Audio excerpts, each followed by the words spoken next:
Hello दोस्तों, कैसे हो आप सब लोग। तो पिछली क्लास में हम लोगों ने सिमिलरिटी ऑफ ट्रायंगल्स पढ़ा था।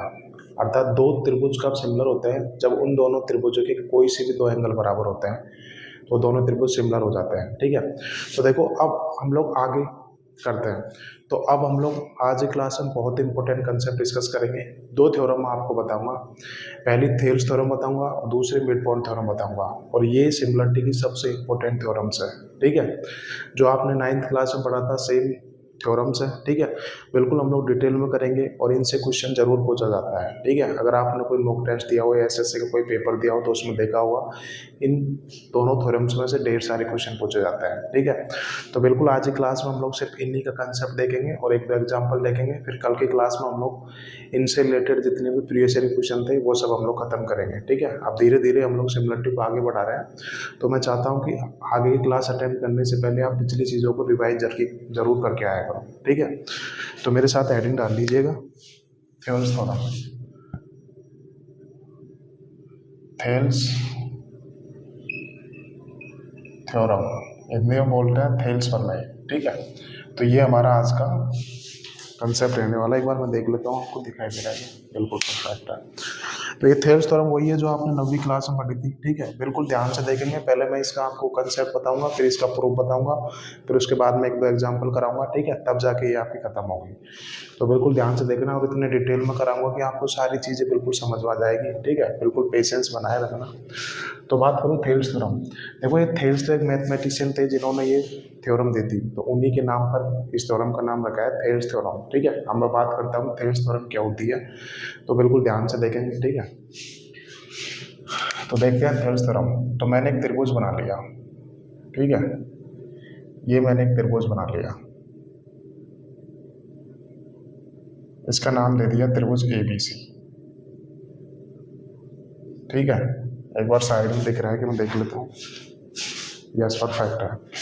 मैंने एक त्रिभुज बना लिया ABC, यहाँ तक कोई दिक्कत होनी नहीं चाहिए। ठीक है, एक त्रिभुज बना लिया मैं ABC। ध्यान देना, सारी चीज़ें बिल्कुल डिटेल में समझाऊंगा, आपको समझ में आएगा, गारंटी है मेरी। तो एक त्रिभुज बना लिया मैंने ABC। ठीक है, अब इस त्रिभुज ABC की मैं किन्हीं भी दो साइड पर दो बिंदु ले लेता हूँ, कोई सी भी साइड पर ले सकते हैं। ठीक है, तो मैंने इस त्रिभुज ABC की त्रिभुज AB पर एक बिंदु ले लिया D। ठीक है, किन्हीं भी दो साइड्स पर आप दो बिंदु ले लीजिए। ठीक है, माना मैंने साइड AB पर एक बिंदु ले लिया D और साइड AC पर एक बिंदु ले लिया E। ठीक है, मैं यहाँ पे लिख भी दे देता हूँ, D and E are two points on side AB and AC respectively। ठीक है, D और E भुजा AB और AC पर क्रमशः मैंने दो बिंदु ले लिए। ठीक है, यहाँ तक कोई दिक्कत नहीं होनी चाहिए। मैंने D से E को मिला दिया। ठीक है, D और E ऐसे दो बिंदु लिए हैं कि DE सिमिलर है BC के। ठीक है, यहाँ पर लिख देता हूँ, D E B respectively if D and E दो बिंदु ले लिए AB और AC पर। इस प्रकार ये बिंदु लिए हैं कि DE पैरेलल टू BC है। ठीक है, ये क्वेश्चन में आपको दिया होगा कि यहाँ से DE पैरेलल टू BC है। ठीक है, ये आपको क्वेश्चन में दिया होगा। मैंने सबसे पहले एक त्रिभुज बना लिया ABC। ठीक है, इसके किन्हीं भी दो भुजाओं पर दो बिंदु ले लिए D और E। माना भुजा AB पर एक बिंदु ले लिया D और भुजा AC पर एक बिंदु ले लिया E, और इस प्रकार लिया कि यहाँ से DE भुजा BC के समांतर है। ठीक है, अब यहाँ से आप लोग देख पा रहे हो कि दो त्रिभुज बन रहे हैं। एक तो छोटा त्रिभुज ADE बन रहा है और एक बड़ा त्रिभुज ABC बन रहा है। ठीक है, तो देखो यहाँ से ये दोनों त्रिभुज सिमिलर होते हैं। इफ ये देगा आपको, तो त्रिभुज ABC छोटा त्रिभुज ADC और बड़ा त्रिभुज ABC सिमिलर होते हैं। ठीक है, ये दोनों त्रिभुज सिमिलर होते हैं। कैसे होते हैं, तो अब इसका प्रूफ देखता हूँ। बिल्कुल मैं आपको ध्यान से बताऊंगा सारी चीज़ें, तो इसका प्रूफ देखना आप लोग। हर चीज़ मैं आपको लिख लिख के बताऊंगा क्योंकि काफ़ी इंपॉर्टेंट थ्योरम है, तो मैं चाहता नहीं कि आप चीज़ें डायरेक्ट रटो। हर चीज़ का मैं आपको रीजन बताऊंगा। ये त्रिभुज एबीसी बना लिया, इसकी किन्हीं भी दो भुजाओं पर मैंने बिंदु ले लिया डीई, और ये बोल रखा है कि भुजा डीई समानांतर है भुजा बीसी की। ठीक है, तो यहाँ पे दो त्रिभुज बन गए, एक त्रिभुज एडीई बन गया छोटा त्रिभुज, एक बड़ा त्रिभुज एबीसी बन गया। ठीक है, और दोनों त्रिभुज क्या है, एक दूसरे के सिमिलर है। कैसे सिमिलर है, तो ध्यान से देखना, छोटे त्रिभुज एडीई और बड़े त्रिभुज एबीसी में देखो, ये वाला एंगल ए, इसको मैं थीटा मान लेता हूँ। ये वाला एंगल दोनों में कॉमन है क्या, कॉमन है ना भाई। एडीई में एंगल ए है और एबीसी में एंगल ए है, तो दोनों में ये वाला एंगल कॉमन है, तो ये बराबर हो गया। ठीक है, अब अगर मैं बी पे सपोज करो अल्फा लेता हूँ, ठीक है, तो डी पर भी अल्फा हो जाएगा कि नहीं हो जाएगा। कैसे, तो मैं बताता हूँ। जैसे कि ये दो समानांतर रेखा खींच दी, ये मैंने आपको बताया था, ध्यान हो तो ज्योमेट्री की तीसरे चौथे क्लास में, दो समानांतर रेखा खींच दी मानिए। ठीक है, इन दोनों समांतर रेखाओं की मैंने एक तिर्यक लाइन खींच दी है। ठीक है, तो मैंने बोला था अगर ये वाला एंगल अल्फा है तो ये वाला एंगल भी अल्फा होगा, होगा कि नहीं होगा भाई। सेम स्थिति पर आ रहे हैं तो दोनों क्या हो गए, दोनों संगत कोण हो गए कि नहीं हो गए, करस्पॉन्डिंग एंगल हो गए ना। बिल्कुल, देखो सेम स्थिति पर आ रहे हैं तो ये दोनों करस्पॉन्डिंग लेंथ हो गए ना भाई। दो समांतर रेखा खींच दी, उनके मैंने तिर्यक लाइन खींच दी, तो ये वाला एंगल अल्फा है तो ये भी एंगल अल्फा होगा, क्यों, क्योंकि संगत कोण है। तो यही तो दे रखा है, ये वाला एंगल अल्फा है तो ये वाला एंगल भी अल्फा होगा। ठीक है, ऐसे इसी में अगर ये वाला एंगल को मैं सपोज करूँ बीटा मांगता हूँ, तो ये वाला एंगल भी बीटा हो जाएगा कि नहीं हो जाएगा, क्योंकि बिल्कुल क्या है, संगत कोण है। तो देखो ये वाला एंगल हो गया, तो यहाँ से ये चीज़ आ गई।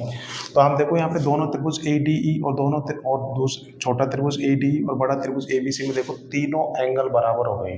ठीक है, देखो इस वाले एंगल में भी थीटा अल्फा बीटा, इस वाले एंगल में भी थीटा अल्फा बीटा हुआ है ना। तो इस वजह से देखो ये दोनों त्रिभुज क्या होते हैं, सिमिलर त्रिभुज होते हैं। ठीक है, ये चीज़ मैंने आपको बता दी यहाँ से। तो मैं यहाँ से आपको डिलीट कर देता हूँ ये सारी चीज़ें।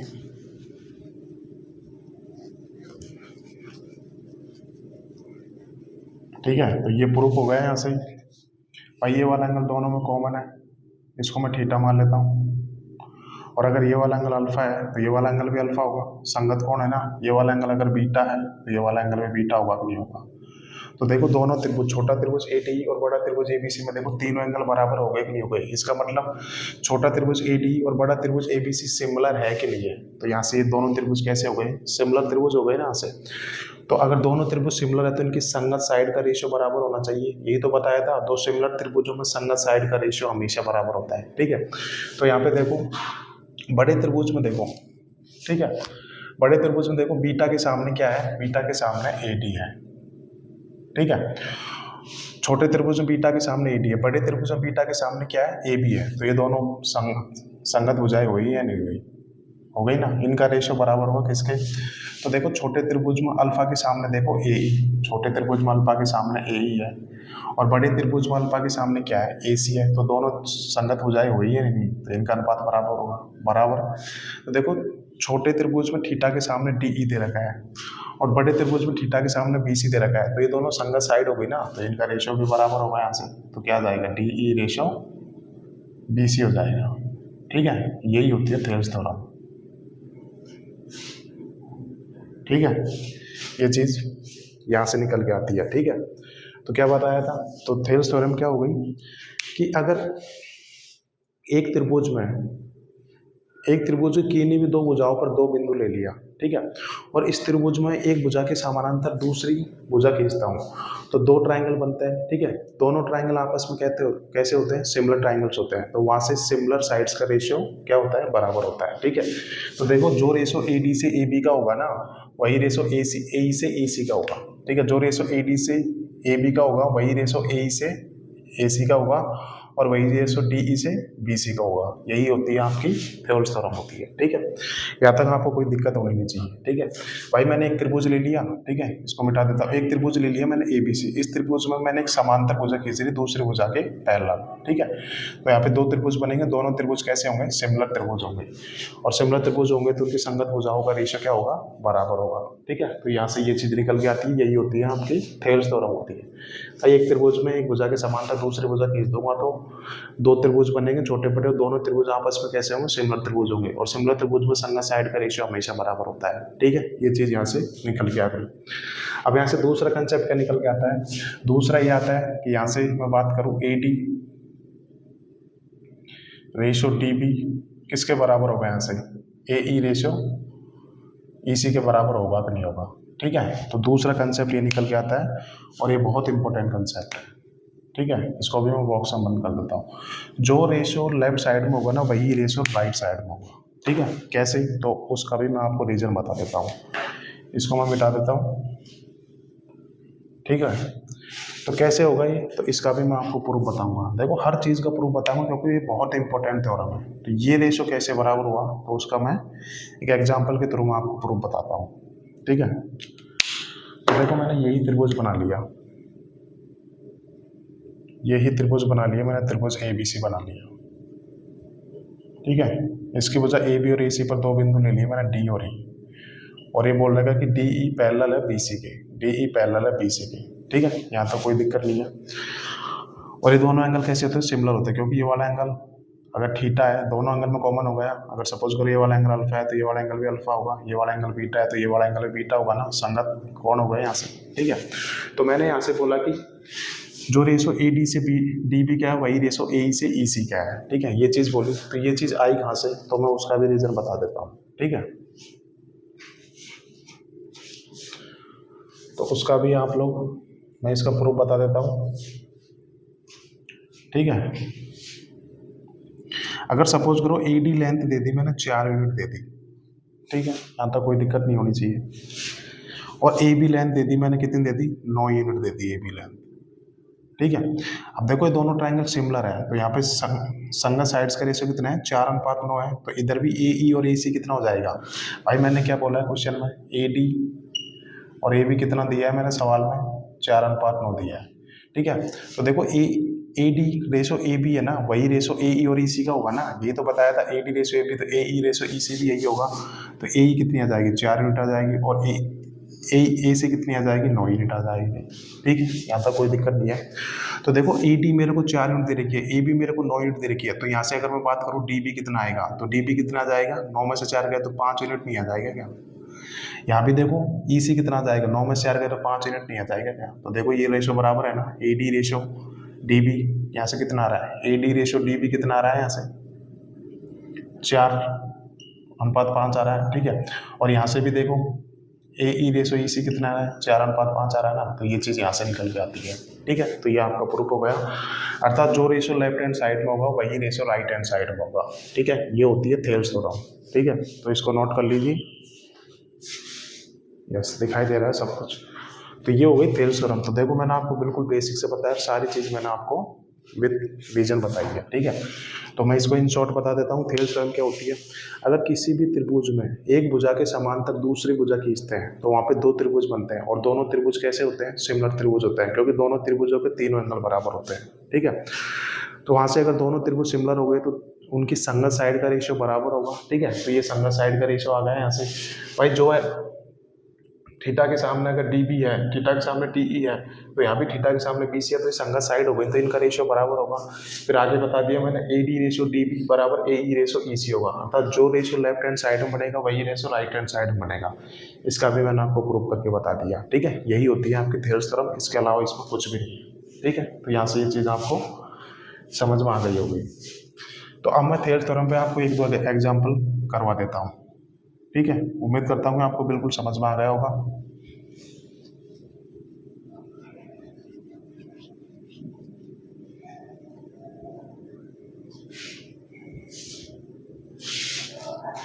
तो इसको मिटा दो, ये तो आपको समझ में आ गया होगा, ठीक है, क्योंकि मुझे स्पेस चाहिए। तो ये थेल्स थ्योरम हो गई, आपने कॉपी में अच्छे से नोट की होगी। अब मैं इस पर आपको एक दो एग्जाम्पल करवाता हूँ और देखना सारी चीज़ें आपको क्लियर हो जाएगी। देखो इतना बेसिक से आपको कोई नहीं बताएगा, ठीक है, 9th क्लास में पढ़ा होगा आपने चीज़। मैंने आपको दोनों का विद रीजन बताया कि कैसे यहाँ से चीज़ें निकल के आती है, ठीक है। जैसे कि मैं एग्जाम्पल लेता हूँ ऐसे, एक त्रिभुज बना लिया मैंने ABC, ठीक है। ये त्रिभुज ले लिया ABC, इस त्रिभुज की भुजाओं AB और AC पर दो बिंदु ले लिए DE, और इस प्रकार लिए कि DE पैरेलल टू है BC के, ठीक है। देखो ये आपको क्वेश्चन में दिया होगा यहाँ पर, ठीक है। अब यहाँ से मैं पूछ लेता हूँ कि AD 7 यूनिट है, ठीक है,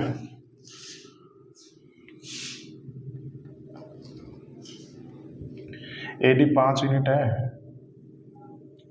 और ए बी कितना है, ए बी, ये पूरा ए बी कितना दे रखा है, 8 यूनिट है। ठीक है, यहाँ से ये दे रखा है। तो मैं यहाँ से आपसे पूछूं, सॉरी, ये ए डी 5 यूनिट दे रखा है और यहाँ से डी बी मेरे को दे रखा है 3 यूनिट दे रखा है। ठीक है, तो यहाँ से मैं आपसे ये पूछना चाह रहा हूँ, यहाँ से D E ratio B C कितना होगा। ठीक है, ये मेरा क्वेश्चन है। बिल्कुल ऐसे क्वेश्चन पूछे जाते हैं, तो सॉल्व करते हैं इसको। तो ये त्रिभुज दे रखा है मेरे को ए बी सी। इस त्रिभुज में एक भुजा के समांतर दूसरी भुजा खींच रखी है, था डी ई पैरेलल है बी सी के। इसका मतलब ये दोनों त्रिभुज कैसे हो गए, दोनों त्रिभुज सिमिलर त्रिभुज हो गए ना। छोटा त्रिभुज ए डी और बड़ा त्रिभुज ए बी सी, दोनों त्रिभुज सिमिलर त्रिभुज हो गए कि नहीं हो गए। कैसे भाई, इन दोनों में ये वाला एंगल तो कॉमन है ही है। ठीक है, अगर ये वाला एंगल अल्फा है तो ये वाला एंगल भी अल्फा होगा। संगत कोण, ये वाला एंगल बीटा है तो ये वाला एंगल भी बीटा होगा। तो इन दोनों त्रिभुजों के तीनों एंगल बराबर हो गए, तो दोनों त्रिभुज कैसे हो गए, सिमिलर त्रिभुज हो गए। ठीक है, अगर ये दोनों त्रिभुज सिमिलर त्रिभुज है तो इनकी संगत साइड का रेशियो बराबर होगा। ठीक है, यहाँ तक कोई दिक्कत नहीं होनी चाहिए। तो यहाँ पे देखो, भुजा ए डी और ए बी का अनुपात दे रखा है 5:8 दे रखा है। भुजा ए बी और भुजा ए डी और भुजा ए बी का मेरे को दे रखा है अनुपात 5:8 दे रखा है। तो देखो संगत साइड तो है ये भुजा ए डी और भुजा ए बी।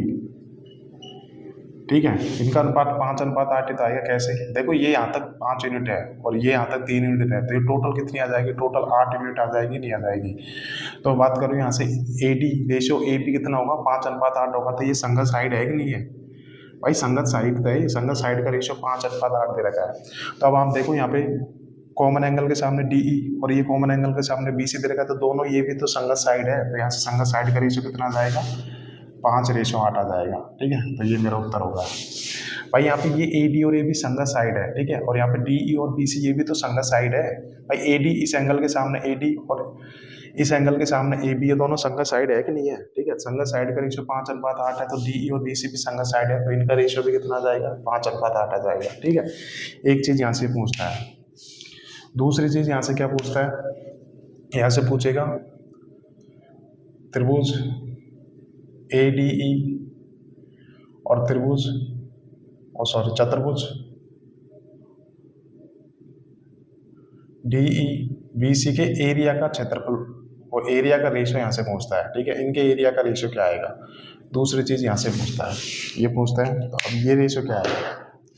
ठीक है, तो यहाँ पे देखो दो त्रिभुज बन रहे हैं। एक त्रिभुज तो क्या बन रहा है, त्रिभुज ए डी ई, और एक त्रिभुज क्या बन रहा है, त्रिभुज ए बी सी। तो देखो ये दोनों त्रिभुज सिमिलर त्रिभुज है ना, तो इनका एरिया का रेशियो क्या आएगा। अगर मैं इनके एरिया का रेशियो निकालूं तो क्या आएगा, तो दो सिमिलर त्रिभुजों में एरिया का रेशियो क्या होता है, उनकी संगत साइड के रेशियो का वर्ग होता है ना। ठीक है, तो इन दोनों त्रिभुजों की संगत साइड का रेशियो कितना है, 5:8 है। ठीक है, तो एरिया का रेशियो क्या आ जाएगा, इन संगत साइड का रेशियो का वर्ग आ जाएगा कि नहीं आ जाएगा। तो कितना आ जाएगा, 5 का वर्ग 25 होता है, 8 का वर्ग कितना होता है, 64 होता है। ठीक है, यहाँ तक कोई दिक्कत होनी नहीं चाहिए। यहाँ से देखो मैं त्रिभुज ए डी ई और त्रिभुज ए बी सी के एरिया का रेशियो निकाल सकता हूँ। कैसे, क्योंकि दोनों त्रिभुज क्या है, सिमिलर त्रिभुज है और दोनों त्रिभुजों की संगत साइड का रेशियो 5:8। तो इनके एरिया का वर्ग, एरिया का रेशियो निकालूंगा तो क्या हो जाएगा, संगत साइड के रेशियो का वर्ग हो जाएगा। ठीक है, तो यहाँ से तो मुझे इन दोनों त्रिभुज का क्षेत्रफल का अनुपात निकला है, बट मुझे तो निकालना ये था। तो देखो कभी भी चतुर्भुज डी ई बी सी का एरिया कभी भी डायरेक्ट नहीं निकलेगा, क्योंकि देखो त्रिभुज ए डी ई और चतुर्भुज डी ई सी बी ये थोड़ी ना दोनों सिमिलर है। सिमिलर तो छोटे बड़े ट्राइंगल है, तो हमेशा चतुर्भुज का एरिया कभी भी डायरेक्ट नहीं निकलेगा यहाँ से। तो चतुर्भुज का एरिया आएगा कैसे, तो देखो त्रिभुज ए डी ई का तो एरिया कितना आ गया, 25 आ गया ना। अब मुझे इस चतुर्भुज डी ई बी सी का एरिया निकालना, इस चतुर्भुज डी ई बी सी का एरिया निकालना, तो कैसे आ जाएगा। तो बिल्कुल आप लोग देख पा रहे होंगे कि भाई बड़े त्रिभुज ए बी सी में से अगर मैं छोटे त्रिभुज ए डी का एरिया घटा दूंगा तो इस चतुर्भुज का एरिया आ जाएगा कि नहीं आ जाएगा। ठीक है, और देखो ये चतुर्भुज होता है डी ई सी बी, ये चतुर्भुज को बोलते हैं समलंब चतुर्भुज बोलते हैं। मैं आपको आगे बताऊंगा समलंब चतुर्भुज क्या होता है। ऐसा चतुर्भुज जिसमें किन्हीं भी दो साइड्स का पेयर क्या होता है, समानांतर होता है, तो वो चतुर्भुज क्या होता है, समलंब चतुर्भुज होता है। वो आगे बताऊंगा, आगे की कहानी है।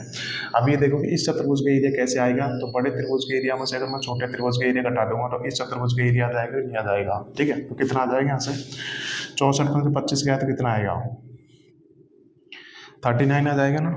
ठीक है, तो ये यहाँ से इनका एरिया यहाँ से ये निकल के आता है। ठीक है, तो ये 2-3 क्वेश्चन यहाँ से पूछे जाते हैं, उम्मीद करता हूँ आपको समझ में आ गया होगा। ठीक है, कभी भी चतुर्भुज का एरिया डायरेक्ट नहीं निकलेगा क्योंकि छोटे बड़े ट्राइंगल सिमिलर होते हैं यहाँ पे। ठीक है, छोटा ट्राइंगल एडी और बड़ा ट्राइंगल एबीसी ये दोनों सिमिलर होते हैं, तो यहाँ से इनके एरिया का रेशियो मैं इजीली निकाल पाऊंगा। कैसे? इनकी संगत साइड के रेशियो का वर्क कर दूंगा। ठीक है, जैसे इन दोनों ट्राइंगल के एरिया का रेशियो आ गया तो मैं क्या करूंगा, इस चतुर्भुज के लिए बड़े त्रिभुज के एरिया में से छोटे त्रिभुज के एरिया घटा दूंगा, तो यहाँ से चतुर्भुज DEBC का एरिया जाएगा। ठीक है, DEBC का एरिया जाएगा। ठीक है, DECB उल्टा दिया। ठीक है, इसका एरिया यहाँ से इजीली निकल जाएगा। ठीक है, तो ये हो गई आपकी थेल्स थ्योरम हो गई। ठीक है, उम्मीद करता हूँ आपको बिल्कुल समझ में आ गया होगा।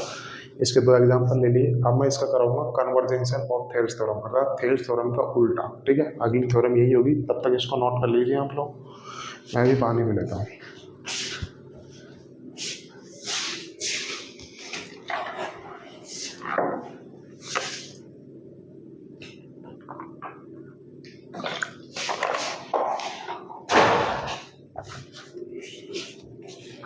ठीक है, तो कुछ नहीं होती थेल्स थ्योरम।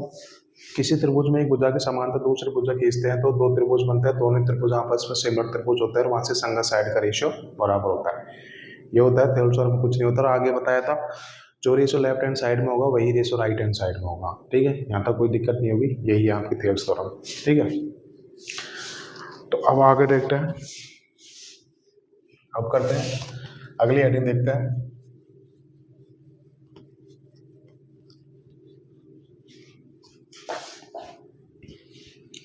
विद एग्जाम्पल ही बता दिए कैसे क्वेश्चन बनते हैं यहाँ से। ठीक है, उम्मीद करता हूँ आपको समझ में आ गया होगा अच्छे से।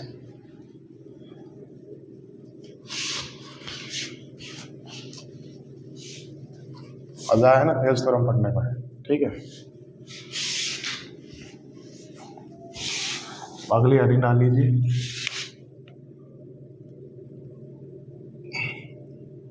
कन्वर्जेंस ऑफ थेल्स थ्योरम, अर्थात थेल्स थ्योरम का उल्टा। इसको हिंदी में बोलते हैं थेल्स थ्योरम का उल्टा। तो ये चीज देख लेते हैं, यहाँ से भी बहुत क्वेश्चन पूछे गए हैं, तो देख लेते हैं। एक त्रिभुज बना लिया मैंने, ध्यान रखना बहुत इंपॉर्टेंट चीज है ये भी। फिर मिड पॉइंट थ्योरम कराऊंगा जो इसी से निकल के आएगी वो। ठीक है, तो ध्यान से देखेंगे। एक त्रिभुज बना लिया मैंने ABC। ठीक है, ये मैंने एक त्रिभुज बना लिया ABC। इस त्रिभुज की किन्हीं भी 2 भुजाओं पर मैंने 2 बिंदु ले लिए। ठीक है, AB पर एक बिंदु ले लिया D और AC पर एक बिंदु ले लिया E। ठीक है, और ये इस प्रकार है कि मैं यहाँ पर लिख भी देता हूँ, D and E are 2 points on sides AB and AC respectively। ठीक है, D और E पर के 2 बिंदु ले लिए मैंने, साइड AB और AC पर। ध्यान रखना मिड पॉइंट नहीं है, कहीं आप मिड पॉइंट सोच रहे हो। ठीक है, कहीं पर भी 2 बिंदु ले सकते हैं आप। ठीक है, इसके पैरेलल ये सीधी लिया तो मैंने यहाँ भी सीधी ले ली। ठीक है, तो यहाँ से ये 2 बिंदु ले लिए। Such that respectively, such that यहाँ पर लिख देता हूँ, सच दैट इस प्रकार लिए हैं कि इफ, यहाँ से दे रखा है कि AD रेशियो DB बराबर है AE रेशियो EC, तो यहाँ से कंसेप्ट क्या निकल के आता है, तो यहाँ से DE पैरेलल टू BC होगी। ठीक है, ये है आपकी कन्वर्जेशन ऑफ थेल्स थ्योरम। ठीक है, यहाँ से ये चीज निकल के आती है, DE पैरेलल टू BC होती है। ठीक है, तो क्या है मैं बता देता हूँ। यहाँ से मैंने एक त्रिभुज ले लिया ABC। इस त्रिभुज के किन्हीं भी 2 भुजाओं पर 2 बिंदु ले लिए D और E। ठीक है, और ये इस प्रकार लिए है कि अगर मेरे को ये AD ratio DB AE ratio EC बराबर दे रखा है, अर्थात जो रेशियो लेफ्ट हैंड साइड में दे रखा है वही रेशियो अगर राइट हैंड साइड में दे रखा है, तो ये कब पॉसिबल है? ये तब पॉसिबल होगा जब यहाँ से DE पैरेलल होगा किसके? BC के। ये तभी ये चीज पॉसिबल होगी। क्यों? क्योंकि देखो ये दोनों चीज अगर पैरेलल हो गई तो ये छोटा त्रिभुज AD और बड़ा त्रिभुज ABC दोनों आपस में सिमिलर हो जाएंगे। ठीक है, तो यहाँ से संगत साइड का रेशियो क्या आ जाएगा? बराबर आ जाएगा। अभी मैंने आपको कराई चीज। ठीक है, तो यहाँ से ध्यान रखना, क्वेश्चन में ये देगा आपको लेफ्ट हैंड साइड और राइट हैंड साइड का रेशियो बराबर होगा, तो यहाँ से हमको ये बताना है कि जो DE है ना, भुजा DE और भुजा BC आपस में कैसी होगी, दोनों समांतर रेखाएं होंगी। तो यहाँ से ये चीज़ निकल के आती है। ठीक है, तो इसका उल्टा दे दिया ना, पहले तो मैंने आपको बताया था कि DE पैरेलल टू BC है, तो वहाँ से संगत साइड का रेशियो बराबर दे दिया था। ठीक है, यहाँ पे जो लेफ्ट हैंड साइड का रेशियो वही राइट हैंड साइड का रेशियो दे रखा है, तो यहाँ से ये चीज़ निकल के आएगी। कैसे आई कि भाई ये अगर सिमिलर होगा तभी तो इन दोनों का रेशियो बराबर होगा। ठीक है, तभी तो इनका रेशियो जो लेफ्ट हैंड साइड का रेशियो वही राइट हैंड साइड का रेशियो आएगा, तभी तो आएगा जब DE पैरेलल हो जाएगा किसके, BC का होगा। ठीक है, तो ये आपकी कन्वर्जेशन ऑफ थेल्स थ्योरम अर्थात थेल्स थ्योरम का उल्टा होगा है। ठीक है, कोई दिक्कत नहीं होनी चाहिए आपको। तो ये आपकी थेल्स थ्योरम पूरी तरीके से खत्म हो गई। इसका उल्टा भी बता दिया कि जो रेशियो लेफ्ट हैंड साइड में दे रखा है वही रेशियो राइट हैंड साइड में दे रखा है, तो ये कब पॉसिबल होगा, जब यहाँ से DE पैरेलल होगी किसके, BC के होगी। ठीक है, जब ये दोनों पैरेलल हो जाएंगे तो दोनों त्रिभुज सिमिलर त्रिभुज बन जाएंगे, और वहाँ से जो रेशियो लेफ्ट हैंड साइड का होगा वही रेशियो राइट हैंड साइड का तभी तो आएगा जब ये दोनों भुजाएं आपस में कैसी होंगी, समांतर रेखाएं होंगी। ठीक है, तो यहाँ से ये चीज खत्म हो गई। अब अगला देखते हैं यहाँ से। देखो आज सिर्फ कंसेप्ट ही करेंगे क्योंकि बहुत इंपॉर्टेंट कंसेप्ट है।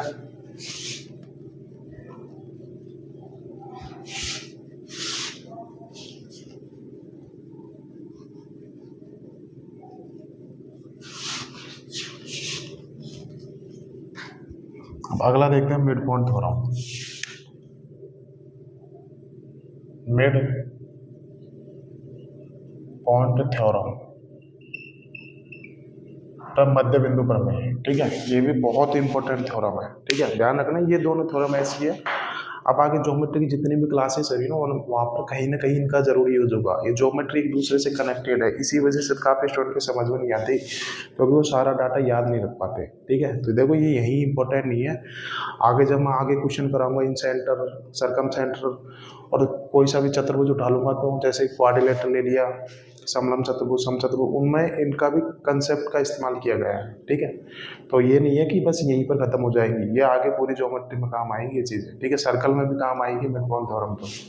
ठीक है, तो बात करूँ मिड पॉइंट थ्योरम क्या होती है तो बिल्कुल डिटेल में करेंगे इसको भी, ये भी काफ़ी इंपॉर्टेंट थ्योरम है। ठीक है, तो मिड पॉइंट थ्योरम, तो मैंने एक त्रिभुज बना लिया, यहाँ पे मैंने एक त्रिभुज बना लिया ABC। ठीक है, ये त्रिभुज बना लिया मैंने ABC, यहाँ तक कोई दिक्कत नहीं है। ठीक है, आराम से करेंगे, ध्यान देंगे, समझेंगे। तो देखो नाम से क्लियर, मिड पॉइंट थ्योरम मध्य बिंदु प्रमेय। ठीक है, तो मैंने यहाँ से इस त्रिभुज की किन्हीं भी दो भुजाओं पर दो मध्य बिंदु ले लिया, क्योंकि मिड पॉइंट दे रखा है तो मिड पॉइंट लेना पड़ेगा। यहाँ पे इस त्रिभुज की किन्हीं भी दो भुजाओं पर मैंने दो मध्य बिंदु ले लिए। सपोज करो मैंने भुजा AB पर एक मध्य बिंदु ले लिया D। ध्यान रखना थेल्स थ्योरम में वहाँ पे मिड पॉइंट नहीं थे, यहाँ पे मिड पॉइंट ले रहा हूँ। ठीक है, एक बिंदु ले लिया ऐसे, AB पर एक मध्य बिंदु ले लिया, D ले लिया। ठीक है, और एक मध्य बिंदु ले लिया मैंने AC पर ले लिया, E ले लिया। ठीक है, मैं यहाँ पे लिख भी देता हूँ, D and E are two midpoints on side AB and AC respectively. ठीक है, कि मैंने एक त्रिभुज ले लिया ABC, इस त्रिभुज की किन्हीं भी दो भुजाओं पर मैंने दो मध्य बिंदु ले लिए। माना मैंने AB पर एक मध्य बिंदु ले लिया D, और एक भुजा AC पर एक बिंदु ले लिया मैंने, मध्य बिंदु ले लिया, E ले लिया। ठीक है, तो यहाँ से ये चीज़ बराबर हो जाएगी, AD बराबर DB बराबर हो जाएगा ना भाई, ये दोनों लेंथ बराबर हो जाएंगी, और यहाँ से AE बराबर हो जाएगा किसके, EC के बराबर हो जाएगा ना भाई, AE बराबर हो जाएगा किसके, EC के बराबर हो जाएगा ना। ठीक है, क्योंकि मैंने D और E दोनों भुजाओं के मध्य बिंदु लिए। ठीक है, यहाँ तक ये चीज़ हो गई। ठीक है, तो अब देखो यहाँ से, देखो AD और BD दोनों क्या है आपस में, दोनों बराबर है। ठीक है, और मैंने यहाँ से D से E को मिला दिया। ठीक है, अब देखो यहाँ से AD और D भी दोनों बराबर है, अर्थात ये अगर एक यूनिट है ना तो ये भी एक यूनिट होगी कि नहीं होगी, बिल्कुल होगी ना, क्योंकि दोनों भुजाएं बराबर दे रखी है। सपोज करो AD अगर 5 है तो DE भी 5 होगा, और मैं इनका रेशियो लूंगा तो 1:1 ही तो आएगा। अगर ये एक ए डी रेशो डी भी कितना आएगा, 1:1 आएगा ना, ठीक है। ऐसे ही ए ई रेशो ई सी, सपोज करो मैंने ए ई को ले लिया, कितना ले लिया, 18 ले लिया, तो ई सी भी कितना हो जाएगा, 18 हो जाएगा, क्योंकि देखो ये दोनों का मध्य बिंदु है, ठीक है। और जब इनका रेशो लेंगे और कितना आएगा, 1:1 आएगा, तो यहाँ से ये रेशो भी कितना आएगा, 1:1 आएगा कि नहीं आएगा, ठीक है। यहाँ तो कोई दिक्कत नहीं होनी चाहिए, यहाँ पे लिख भी देता हूँ मैं। देखो ये दोनों मध्य बिंदु हो गए, यहाँ से मैंने लिख के दे रखा है, ठीक है। D and E are 2 points on side A B and A C, ठीक है। तो यहाँ से क्या चीज़ निकल के आई, जो रेशो ए डी से टी बी का है वही रेशो ए ई से ई सी का है कि नहीं है, ये चीज़ बताओ मेरे को, ठीक है। देखो यहाँ पे ए ई और ई सी दोनों बराबर है, तो इनका रेशो लेंगे तो 1:1 ही तो आएगा, यहाँ भी 1:1 आएगा, अर्थात जो रेशो लेफ्ट हैंड साइड का है वही रेशो राइट हैंड साइड का है। तो देखो ये तो क्या आ गई, थेल्स थ्योरम का उल्टा आ गई ना।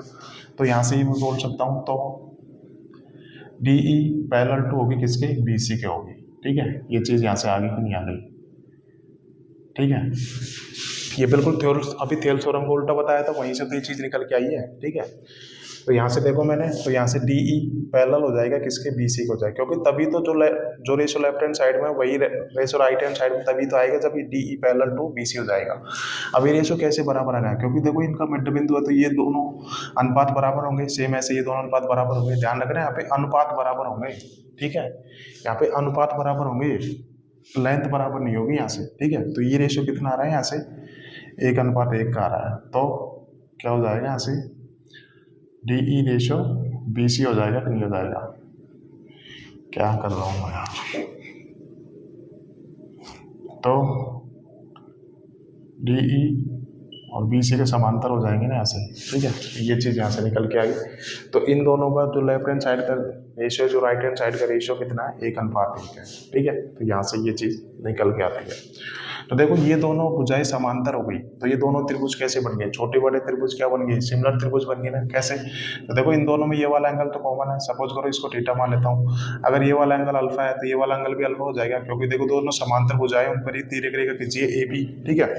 ऐसे सपोज करो ये वाला एंगल बीटा है, तो ये वाला एंगल भी बीटा हो जाएगा कि नहीं हो जाएगा, क्योंकि देखो दो समांतर भुजाएं हैं डी ई और बी सी, उन पर ये ए सी क्या खींची गई है, तिर्यक रेखा खींची है, तो ये दोनों कोण भी बराबर हो जाएंगे। तो देखो इन दोनों त्रिभुजों के तीनों एंगल बराबर हो गए, तो दोनों त्रिभुज कैसे हो गए, सिमिलर त्रिभुज हो गए यहाँ से, ठीक है। अब दोनों सिमिलर त्रिभुज हो गए, तो यहाँ पे संगत साइड का रेशियो बराबर होगा कि नहीं होगा, ठीक है।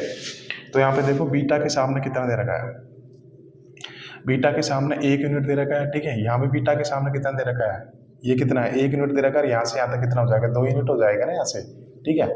भाई बीटा के सामने कितना दे रखा है, यहाँ पे 80 दे रखा है, ठीक है। यहाँ पे बीटा के सामने कितना दे रखा है, यहाँ पे ए भी दे रखा है, ठीक है। यहाँ से अगर अल्फा के सामने कितना दे रखा है, ए ई दे रखा है, और यहाँ पे अल्फा के सामने कितना दे रखा है, ए सी दे रखा है, ठीक है। यहाँ पे थीटा के कॉमन एंगल थीटा के सामने डी ई दे रखा है, और यहाँ पे कितना दे रखा है, बी ई सी दे रखा है। तो इनका रेशियो बराबर हो जाएगा, क्योंकि संगत साइड है, और इनका रेशियो कितना है, 1:2 है कि नहीं है, तो इनका रेशियो कितना आ गया, 1:2 आ गया, ठीक है। यहाँ तो कोई दिक्कत नहीं होनी चाहिए। भाई ये अगर लेंथ 1 है, तो ये पूरी लेंथ ए भी कितनी हो जाएगी, 2 हो जाएगी ना, तो यहाँ से संगत साइड का रेशियो कितना आ गया, 1:2 आ गया, ठीक है। यहाँ तो कोई दिक्कत होनी नहीं चाहिए, ठीक है। दोनों त्रिभुज सिमिलर हो गए, तो संगत साइड का रेशियो बराबर होगा। तो मैं बात करूँ यहाँ से D E ratio B C कितना आ जाएगा, 1:2 आ जाएगा, अभी अभी मैंने आपको बताया, ठीक है। तो यहाँ से अगर मैं डी ई निकालना चाहूँ, यहाँ से अगर मैं डी ई निकालना चाहूँ तो कितना आ जाएगा, यहाँ से D E B C by 2 आ जाएगा कि नहीं आ जाएगा, ठीक है। तो दूसरा कंसेप्ट यहाँ से ये निकल के आता है, इसको मैं बॉक्स कर देता हूँ, डी ई रेशियो, वो डी ई किसके बराबर होगा, यहाँ से बी सी बाई 2 हो जाएगा, ठीक है। यहाँ तक कोई दिक्कत होनी नहीं चाहिए आपको।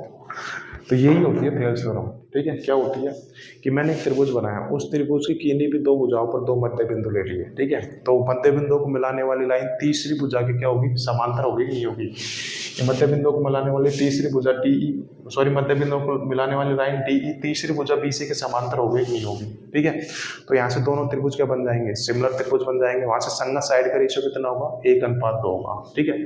तो वहां से जो मिड पॉइंट को मिलाने वाली लाइन जो है डी ई वो तीसरी भुजा की आधी हो जाएगी, ठीक है। तो ये होती है मिड पॉइंट थ्योरम, कि अर्थात एक त्रिभुज लिया, उसमें मिड पॉइंट को मिलाने वाली लाइन तीसरी भुजा के समानांतर होती है और तीसरी भुजा की आधी होती है, ठीक है। यही होती है मिड पॉइंट थ्योरम। और कुछ भी नहीं है यहाँ पे, ठीक है। तो यहाँ से ये चीज आ गई, जो मध्य बिंदुओं को मिलाने वाली लाइन जो है ना डीई, वो तीसरी भुजा क्या बची, बीसी के आधा हो गई, ठीक है। तो यहाँ से ये चीज निकल के आती है। तो ये हो गई आपकी मिड पॉइंट थ्योरम, यहाँ पर आपको कोई दिक्कत होनी नहीं चाहिए, ठीक है। अब यहाँ से अगली चीज क्या पूछी जाती है, तो अगली मैं आपको बता देता हूँ। यहाँ से पूछ लेगा कि एरिया ऑफ त्रिभुज एडीई का रेशियो बताना किसके साथ, एरिया ऑफ त्रिभुज एबीसी के साथ, ये बताना है ना। तो देखो यहाँ पे संगत साइड का रेशियो कितना है, 1:2 है कि नहीं है, ठीक है। तो एरिया का रेशियो क्या आ जाएगा, 1:2 का होल स्क्वायर आ जाएगा ना, तो कितना आएगा, 1:4 आ जाएगा, ठीक है। संगत साइड के रेशियो को वर्ग होगा। भाई ये दोनों त्रिभुज एडीई और दोनों त्रिभुज एबीसी संगत त्रिभुज है, ठीक है, ठीक है, सिमिलर त्रिभुज है। तो यहाँ से संगत साइड का रेशियो बराबर होगा। अब संगत साइड का रेशियो कितना दे रखा है, 1:2 दे रखा है, तो इनके एरिया का रेशियो कितना होगा, संगत साइड के रेशियो को वर्ग हो जाएगा, तो 1:4 आ जाएगा, ठीक है। यहाँ से ये चीज निकल के आती है। अगली चीज, इसको भी मैं बॉक्स में बंद कर देता हूँ, ठीक है। देखो काफी इंपॉर्टेंट रिजल्ट निकल के आ रहे हैं, ध्यान रखना। अगली चीज यहाँ से क्या निकल के आती है, मैं देख लेता हूँ, आपको नीचे दिखाई दे रहा है कि नहीं, ठीक है। अगली चीज अगर मैं यहाँ से ये पूछूं, यहाँ पर लिख देता हूँ, एरिया ऑफ त्रिभुज एडीई का अनुपात बताना एरिया ऑफ चतुर्भुज डीईसीबी के साथ। तो बताओ ये रेशियो कितना आएगा, तो इनका रेशियो कितना आएगा, ठीक है। तो बिल्कुल देखते हैं। तो देखो एरिया ऑफ एडी कितना दे रखा है मेरे को, 1 दे रखा है, ठीक है। अब मेरे को चतुर्भुज डीईसीबी का एरिया कैसे आएगा, डीईसीबी का एरिया डायरेक्ट तो आएगा नहीं, कैसे आएगा, अगर बड़े त्रिभुज एबीसी के एरिया में से छोटा त्रिभुज एडी घटा दूंगा तो इस त्रिभुज, इस समलंब चतुर्भुज का एरिया आ जाएगा ना, तो कितना आएगा, 4 में से घटाऊंगा कितना आ जाएगा, 1:3 आ जाएगा, ठीक है। ये इंपॉर्टेंट है काफी ज्यादा, ठीक है। तो यहाँ से मैंने आपको 4-5 चीजें बता दी, उम्मीद करता हूँ आपको समझ में आ गई होगी, ठीक है। यही है मिड पॉइंट थ्योरम, और इसमें कुछ भी नहीं है बाकी अलग से, ठीक है। इन शॉर्ट मैं आपको बता देता हूँ क्या क्या किया हम लोगों ने अब तक। तो देखो सबसे पहले तो मैंने एक त्रिभुज बनाया, उस त्रिभुज की किन्हीं भी 2 भुजाओं पर 2 मिड पॉइंट ले लिए, ठीक है। तो जो मध्य बिंदु को मिलाने वाली भुजा तीसरी भुजा के समानांतर होगी, ठीक है, तीसरी भुजा के समांतर होगी, पहली चीज ये आ गई। और जो मध्य बिंदुओं को मिलाने वाली साइड तीसरी भुजा की आधी भी होगी, देखो तीसरी भुजा की आधी होगी, ठीक है। यहाँ से ये चीज निकल के आ गई। तो अगर मैंने उन दोनों त्रिभुजों के क्षेत्रफल का रेशियो निकालूं, ठीक है, तो कितना आ जाएगा, संगत साइड के रेशियो को वर्ग आ जाएगा। अब दोनों त्रिभुजों की संगत साइड का रेशियो कितना होगा, बड़ा त्रिभुज छोटा त्रिभुज की संगत साइड का रेशियो 1:2 होगा कि नहीं होगा, तो वहां से उनके एरिया का क्षेत्रफल, तो वहां से उनके क्षेत्रफल का रेशियो कितना जाएगा, 1:4 आ जाएगा। अगर मैं छोटे त्रिभुज और चतुर्भुज डीईसीबी के एरिया का रेशियो निकालो तो कितना आ जाएगा, 1:3 आ जाएगा, ठीक है। देखो 1:3 आ गया यहाँ से, ठीक है। ये चीज यहाँ से निकल के आती है मिड पॉइंट थ्योरम, बस यही है इसमें और कुछ भी नहीं है, इसको नोट कर लो। फिर हम अगला करेंगे हम लोग conversation of mid point theorem, मतलब मिड पॉइंट थ्योरम का उल्टा करेंगे, ठीक है। तो देखो कितना बेहतरीन ढंग से मैंने आपको एक्सप्लेन किया, तो इसको नोट कर लो।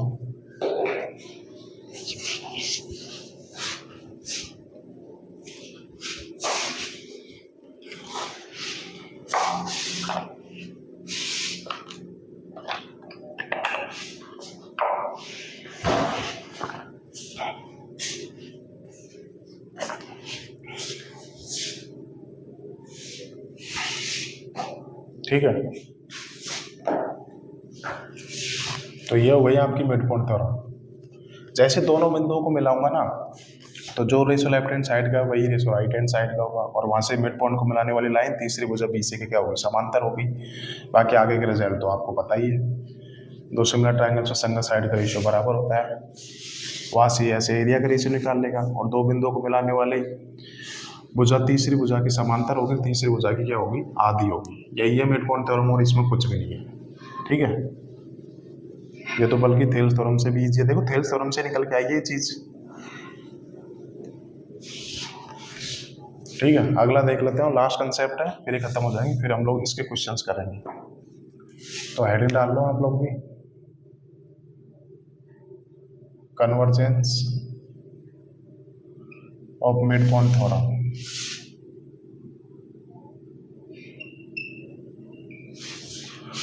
अर्थात मिड पॉइंट थ्योरम का उल्टा, ठीक है। जैसे थेल्स थ्योरम का उल्टा पड़ा था, वैसे मिड पॉइंट थ्योरम का उल्टा करेंगे। तो इसको भी देख लेते हैं कि ये एक मैंने त्रिभुज बना लिया ABC,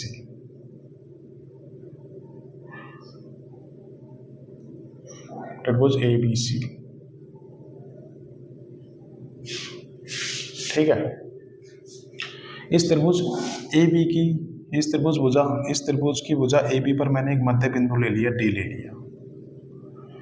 अगर जो ए डी है वही डी बी है। मैं यहाँ पे लिख भी दे देता हूँ आपको, सारी चीज लिख लिख के बता रहा हूँ मैं। डी माना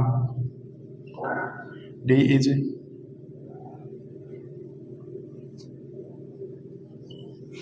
mid point on side A B. मैंने साइड ए बी का एक मध्य बिंदु ले लिया, क्या ले लिया, डी। ठीक है। अब आगे यहाँ पे लिख देता हूँ, एक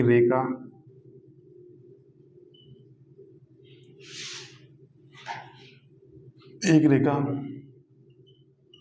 भुजा BC के समानांतर। देखो इतना लिख लिख के कोई नहीं बताएगा आपको, ये क्वेश्चन में दिया होगा। ठीक है, बता रहा ना, मैं माना डाल के लिख रहा हूँ ना। एक रेखा भुजा BC के समानांतर भुजा AB के मध्य बिंदु D से खींची जाती है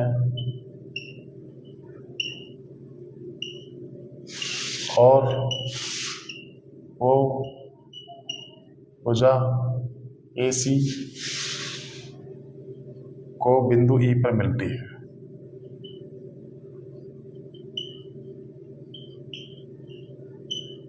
भुजा AB के बिंदु E पर मिलती है। ठीक है, ये यहाँ तक क्वेश्चन में दिया हुआ कि भाई मैंने एक त्रिभुज बना लिया ABC। इस त्रिभुज की भुजा AB पर एक मध्य बिंदु ले लिया D, और एक रेखा खींची जाती है भुजा AB के मध्य बिंदु D से ऐसे खींची जाती है, और ये भुजा भुजा AC के बिंदु E पर मिलती है। ये भुजा AC के बिंदु E पर मिलती है। ठीक है, और यहाँ पे ये दे रखा है कि मिलती है, और यहाँ पे ये दे रखा है, क्वेश्चन में ये दे रखा है कि DE पैरेलल टू BC। ठीक है, ये क्वेश्चन में दे रखा है, क्वेश्चन में गिवन होगा ये। ठीक है, तो क्या है, एक त्रिभुज लिया ABC। इस त्रिभुज की भुजा AB पर एक मध्य बिंदु ले लिया D, और यहाँ पे बोल रखा है कि DE पैरेलल है BC के। ठीक है, तो यहाँ से ये हुई, तो E क्या होगा, तो E भी इस भुजा AC का क्या होगा, मिड पॉइंट होगा। तो E will be the mid point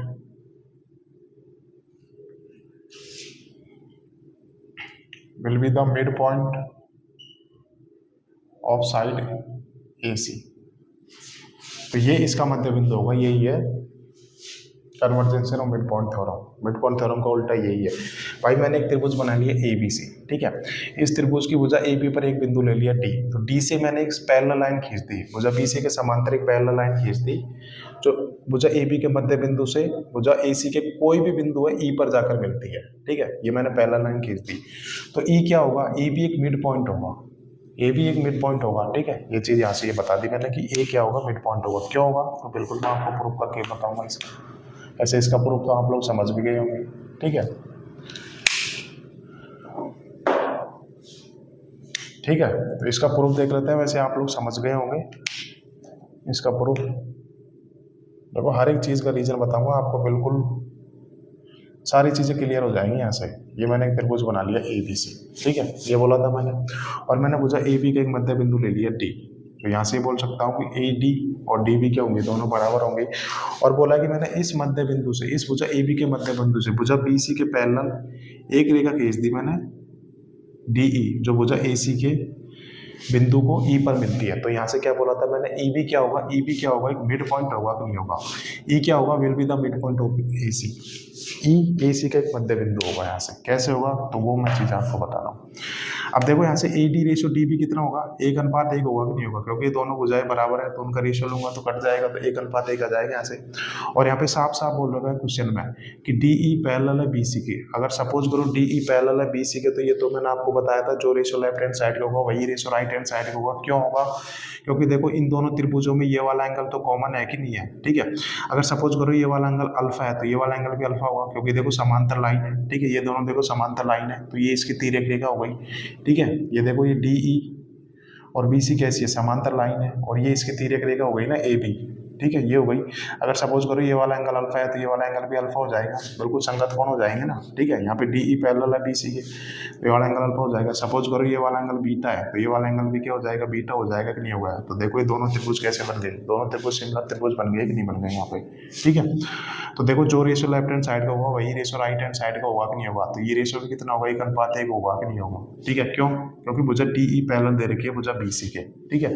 तो यहाँ पे देखो ए ई जो रेशियो ए ई का है वही रेशियो ई सी का है, तो ये 1:1 का, तो ई क्या होगा, ई मिड पॉइंट बन गया कि नहीं बन गया, ठीक है। तो यहाँ से ई क्या बन गया, ई मिड पॉइंट बन गया है, ठीक है। यही है आपकी कन्वर्जेंस ऑफ थेल्स थ्योरम, ठीक है। तो ये देखो मैंने आपको क्या बताया, मैंने आपको थेल्स थ्योरम भी बता दी, ठीक है। उसके बाद मैंने आपको मिड पॉइंट थ्योरम भी बता दी, ठीक है। तो दोनों में कंफ्यूज नहीं होना, मैं एक बार दोनों को संक्षिप्त मैं बता देता हूँ कि सबसे पहले थेल्स थ्योरम में क्या लिया, मैंने एक त्रिभुज बनाया, उस त्रिभुज की किन्हीं भी दो भुजाओं पर दो बिंदु ले लिए, ठीक है। और यहाँ पे ये खींच दी कि ये भुजा दूसरी भुजा के मैंने पैरेलल खींच दी, तो वहाँ पे दोनों त्रिभुज बनते हैं, दोनों त्रिभुज क्या होते हैं, सिमिलर त्रिभुज बनते हैं, और वहाँ से संगत साइड का रेशियो बराबर होता है, ठीक है। ये हो गई आपकी थेल्स थ्योरम। अर्थात किसी भी त्रिभुज में एक भुजा के पैरेलल दूसरी भुजा खींचता हूँ तो वहाँ से दो छोटे बड़े त्रिभुज बनते हैं, और दोनों छोटे बड़े त्रिभुज क्या होते हैं, आपस में सिमिलर त्रिभुज होते हैं, और वहाँ से संगत साइड का रेशियो बराबर होता है, ठीक है। तो ये तो मैंने आपको बता दी थी थेल्स थ्योरम। फिर उसके आगे बताया था जो रेशियो लेफ्ट हैंड साइड में होगा वही रेशियो राइट हैंड साइड में होगा, क्योंकि यहाँ पे भुजा डी ई पैरेलल है भुजा बी सी के, ठीक है। ये चीज़ बता दी थी। अब मैंने आपको कन्वर्जेंस ऑफ थेल्स थ्योरम में क्या बताया था कि क्वेश्चन में मुझे दिया होगा कि जो रेशियो लेफ्ट हैंड साइड का है, जो रेशियो ए डी से डी बी का है वही रेशियो अगर ए ई से ई सी का है, क्वेश्चन में दिया होगा तो यहाँ से क्या हो जाएगा, यहाँ से डी ई पैरेलल हो जाएगी बी सी के। क्यों, क्योंकि यहाँ से अगर ये दोनों भुजाएं पैरेलल नहीं होगी तो जो रेशियो लेफ्ट हैंड साइड का है वही रेशियो राइट हैंड साइड का नहीं बन पाएगा, क्योंकि ये अगर दोनों भुजाएं पैरेलल होगी तभी तो ये दोनों त्रिभुज कैसे होंगे, सिमिलर त्रिभुज होंगे। तो जो रेशियो लेफ्ट हैंड साइड का होगा वही रेशियो राइट हैंड साइड का होगा। तो ये तो हो गई आपकी थेल्स थ्योरम। अब आगे बताया था मैंने मिड पॉइंट थ्योरम क्या बताई थी, मैंने एक त्रिभुज ले लिया ए बी सी, इस त्रिभुज के किन्हीं भी दो भुजाओं पर मैंने दो मिड पॉइंट ले लिए, तो यहाँ से मैंने दोनों भुजाओं के मिड पॉइंट को मिला दिया। तो दोनों भुजाओं के मिड पॉइंट को मिलाने वाली लाइन तीसरी भुजा की क्या होगी, समांतर होगी, क्योंकि जो रेशियो लेफ्ट हैंड साइड का वही रेशियो राइट हैंड साइड का आ गया। तो बिल्कुल जो भुजा तो मिड पॉइंट को मिलाने वाली लाइन तीसरी भुजा की समांतर होगी और तीसरी भुजा की आधी होगी, क्योंकि संगत साइड का रेशियो 1:2 होता है वहाँ से। तो किसी भी त्रिभुज में दोनों मिड पॉइंट को मिलाने वाली लाइन तीसरी भुजा की समानांतर होगी, तीसरी भुजा की आधी होगी। यही मैंने आपको मिड पॉइंट थ्योरम बताई थी। अब मैंने बताया था convergence of mid point theorem, तो ये बता दिया मैंने कि एक त्रिभुज ए बी सी लिया, उसमें किसी भी भुजा के मिड पॉइंट से मैंने तीसरी भुजा के समांतर एक लाइन खींची, तो वो लाइन है ना जो उस भुजा है ना उसके मिड पॉइंट पर जाकर मिलेगी, ठीक है। क्यों मिलेगी, क्योंकि यहाँ पे देखो मुझे डी ई पैरेलल दे रखा है बी सी, तो जो रेशियो ये जो रेशियो इनका है वही रेशियो इसका आएगा, क्योंकि दोनों त्रिभुज क्या बन जाएंगे, सिमिलर त्रिभुज बन जाएंगे ना। यहाँ पे D E parallel to B C है, तो इसका मतलब जो रेशियो लेफ्ट हैंड साइड में होगा वही रेशियो राइट हैंड साइड में होगा। ये अनुपात अगर 1:1 होगा तो ई क्या होगा, ई भुजा ए सी का मध्य बिंदु होगा। तो यहाँ से क्या होगा इन शॉर्ट कि किसी भी त्रिभुज में दो अगर एक भुजा के मिड पॉइंट से तीसरी भुजा के समांतर एक लाइन ड्रॉ करता हूं तो वो उस भुजा को मध्य बिंदु पर जाकर मिलेगी, ठीक है। ये हो गई आपकी मिड पॉइंट थ्योरम का उल्टा हो गया। तो देखो आज हम लोगों ने थेल्स थ्योरम पढ़ ली और मिड पॉइंट थ्योरम पढ़ ली, और इनका मैंने आपको प्रूफ भी बता दिया, 3-4 बार आपको रिविजन भी करा दिया। तो मुझे नहीं लगता कि अब आपको कोई दिक्कत आई होगी, ठीक है।